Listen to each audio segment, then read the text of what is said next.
नमस्कार दोस्तों, आप सभी का आपके चैनल डिवाइन भक्ति में हार्दिक स्वागत है। श्रावण मास महात्म्य 7वां अध्याय मंगला गौरी व्रत का वर्णन तथा व्रत कथा।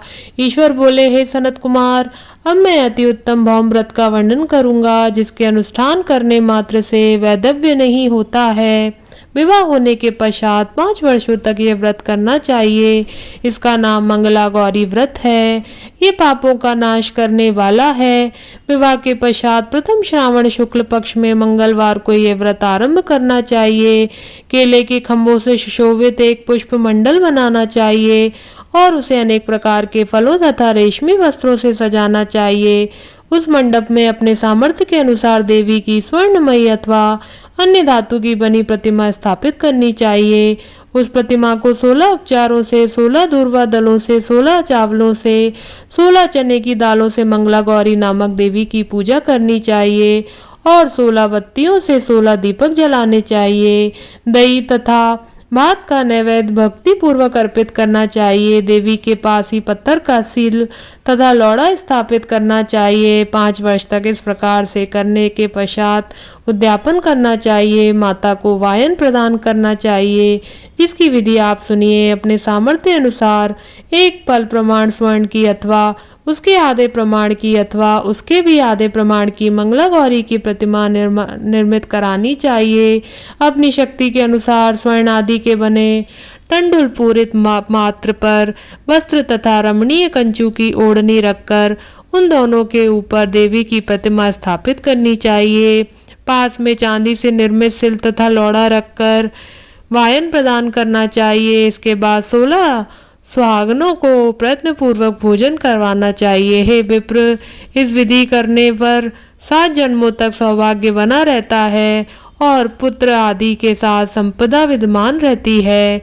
सनत कुमार बोले, सर्वप्रथम इस व्रत को किसने किया था और इसका फल क्या प्राप्त हुआ था? हे शंभु, जिस तरह से मुझे इसके प्रति निष्ठा हो जाए, कृपा करके वैसे ही बताइए। ईश्वर बोले, हे सनत कुमार, पूर्व काल में कुरु देश में श्रुति कीर्ति नामक एक विद्वान कीर्तिशाली शत्रुओं का नाश करने वाला 64 कलाओं का ज्ञाता तथा धनुर्विद्या में कुशल राजा हुआ था। पुत्र के अतिरिक्त अन्य सभी शुभ चीजें उस राजा के पास थीं।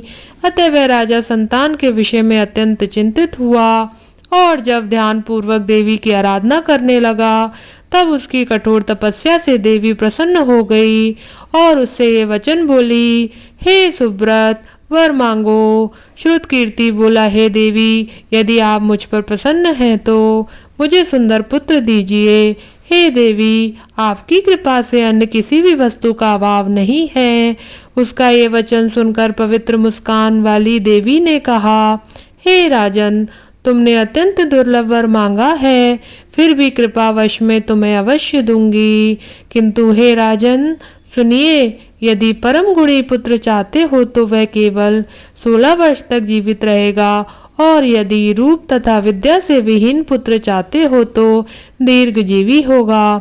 देवी का ये वचन सुनकर राजा चिंतित हो उठा और पुनः अपनी पत्नी से परामर्श करके उसने गुणवान तथा सभी शुभ लक्षणों से संपन्न 16 वर्ष की आयु वाला पुत्र मांगा। तब देवी ने भक्ति संपन्न राजा से कहा, हे नृपनंदन, मेरे मंदिर के द्वार पर आम का वृक्ष है। उसका एक फल लाकर मेरी आज्ञा से अपनी भार्या को उसे भक्षण करने हेतु प्रदान करो, जिससे वह शीघ्र ही गर्भ धारण करेगी, इसमें संदेह नहीं है। प्रसन्न होकर राजा ने वैसा ही किया और उसकी पत्नी ने गर्भ धारण कर लिया। 10वें महीने में उसने देवतुल्य सुंदर पुत्र को जन्म दिया और तब हर्ष तथा शोक से युक्त राजा ने बालक का जात कर्म आदि संस्कार किया और शिव का स्मरण करते हुए उसका नाम चिरायु रखा। इसके बाद पुत्र के 16 वर्ष के होने पर पत्नी सहित राजा चिंता में पड़ गए और वे विचार करने लगे कि ये पुत्र बड़े कष्ट से प्राप्त हुआ और मैं इसकी दुखद मृत्यु अपने ही सामने कैसे देख सकूंगा। ऐसा विचार करके राजा ने पुत्र को उसके मामा के साथ काशी भेज दिया। प्रस्थान के समय राजा की पत्नी ने अपने भाई से कहा कि कर्पटिक का वेश धारण करके आप मेरे पुत्र को काशी ले जाइए। मैंने भगवान मृत्युंजय से पूर्व में पुत्र के लिए प्रार्थना की थी और कहा था कि हे विश्वेश, आप जगतपति की यात्रा के लिए उस पुत्र को अवश्य भेजूंगी, अतः आप मेरे पुत्र को आज ही ले जाइए और सावधानी पूर्वक इसकी रक्षा कीजिएगा। अपनी बहन की ये बात सुनकर भांजे के साथ वह चल पड़ा। कई दिनों तक चलते चलते वे आनंद नामक नगर में पहुंचा। वहां सभी प्रकार की समृद्धियों से संपन्न वीरसेन नामक राजा रहता था। उस राजा की एक सर्वलक्षण संपन्न युवावस्था प्राप्त मनोहर तथा रूप लावण्यमयी मंगला गौरी नामक कन्या थी। सभी उपमानों को तुक्ष करके सौंदर्य अभिवृद्धि को प्राप्त वह कन्या किसी समय सखियों के साथ नगर के उपवन में क्रीड़ा करने के लिए गई हुई थी। उसी समय वह चिरायु तथा उसका मामा वे दोनों भी वहां पहुंच गए। उन कन्याओं को देखने की लालसा से वहीं विश्राम करने लगे। इसी बीच विनोद पूर्वक क्रीड़ा करती हुई उन कन्याओं में से किसी एक ने कुपित होकर राजकुमारी को रांडा कहा, एक वचन कह दिया। तब उस अशुभ वचन को सुनकर राजकुमारी ने कहा, तुम अनुचित बात क्यों बोल रही हो? मेरे कुल में तो इस प्रकार की कोई नहीं है। मंगला गौरी की कृपा से तथा उनके व्रत के प्रभाव से विवाह के समय जिसके सर पर मेरे हाथ के अक्षत पड़ेंगे, हे सखी, वह यदि अल्पायु वाला होगा तो भी चिरंजीवी होगा। उसके बाद वह सभी कन्याएं अपने अपने घर चली गईं। उसी दिन राजकुमारी का विवाह था। वाल्मीक देश के दृढ़धर्मा नामक राजा के सुकेतु नाम वाले पुत्र के साथ उसका विवाह निश्चित किया गया था। वह सुकेतु विद्याहीन, कुरूप तथा बहरा था और सुकेतु के साथ आए उन लोगों ने विचार किया कि इस समय कोई दूसरा श्रेष्ठ वर ले जाना चाहिए और विवाह संपन्न हो जाने के बाद वहां सुकेतु पहुंच जाए। उन लोगों ने चिरायु के मामा के पास जाकर याचना की कि आप इस बालक को हमें दे दीजिए जिससे हमारा कार्य सिद्ध हो जाए। इस पृथ्वी पर परोपकार के समान दूसरा कोई धर्म नहीं। उनकी बात सुनकर चिरायु का मामा मन ही मन बहुत प्रसन्न हुआ, क्योंकि उसके उपवन में पहले ही कन्या मंगला गौरी की बात सुन ली थी। फिर भी उसने एक बार कहा कि आप लोग इसे किस लिए मांग रहे हैं? कार्य की सिद्धि हेतु वस्त्र, अलंकार आदि मांगे जाते हैं, वर तो कहीं भी नहीं मांगा जाता। तथापि आप दोनों का सम्मान रखने के लिए मैं इसे दे रहा हूँ।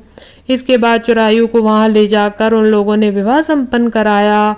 सप्तपदी आदि के हो जाने पर रात्रि में शिव पार्वती की प्रतिमा के समक्ष उस चिरायु ने हर्षयुक्त होकर मंगला गौरी के साथ शयन किया। उसी दिन चिरायु के 16 वर्ष पूर्ण हो चुके थे और अर्धरात्रि में साक्षात्कार रूप में वहां आ गया। इसी बीच संयोगवश राजकुमारी जाग गई। उसने उस सर्प को वहां देखा और वह से व्याकुल होकर कांपने लगी। तभी उस कन्या ने धैर्य धारण 16 उपचारों से सर्प की पूजा की और पीने के लिए उसे दूध दिया। उसने दीनता भरी वाणी में उस सर्प की प्रार्थना की, स्तुति की। मंगला गौरी प्रार्थना करने लगी कि मैं उत्तम व्रत को करूंगी जिससे मेरे पति जीवित रहें। ये जिस तरह से चिरकाल तक जीवित रहें आप वैसा कीजिए। इतने में सर्प वहां स्थित एक कमंडलू में प्रवेश कर गया और उस मंगला गौरी ने अपनी कंचुकी से उस कमंडलू का मुंह बांध दिया। इसी बीच उसका पति अंगड़ाई लेकर जाग गया और अपनी पत्नी से बोला, हे प्रिय, मुझे भूख लगी है। तब वे अपनी माता के पास जाकर खीर, लड्डू आदि ले आई और उसके द्वारा भोज्य पदार्थ को उसने प्रसन्न होकर खाया। भोजन के पश्चात हाथ धोते समय उसके हाथ से अंगूठी गिर पड़ी। तांबुल खाकर वह पुनः सो गया। इसके बाद मंगला गौरी कमंडलू को फेंकने के लिए जाने लगी। विधि की ऐसी गति है कि उस कमंडलू में से बाहर की ओर जगमग करती हुई हार कांति को देखकर वह आश्चर्यचकित हो गई। घट में स्थित उस हार को उसने अपने कंठ में धारण कर लिया। इसके बाद कुछ रात शेष रहते ही चिरायु का मामा आकर उसे ले गया। इसके बाद वर पक्ष के लोग सुकेतु को वहां ले आए।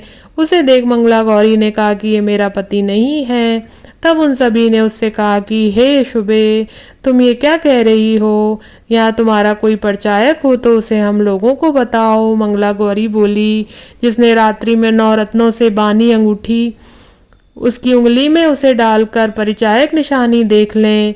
मेरे पति ने रात्रि में मुझे जो हार दिया था उसके रत्नों का समुदाय कैसा है, इस बात को ये बताए। ये तो कोई अन्य ही है। इसके अतिरिक्त रात्रि में आम सींचते समय उनका पैर कुमकुम से लिप्त हो गया था। वह मेरी जांघ पर अब भी विद्यमान है।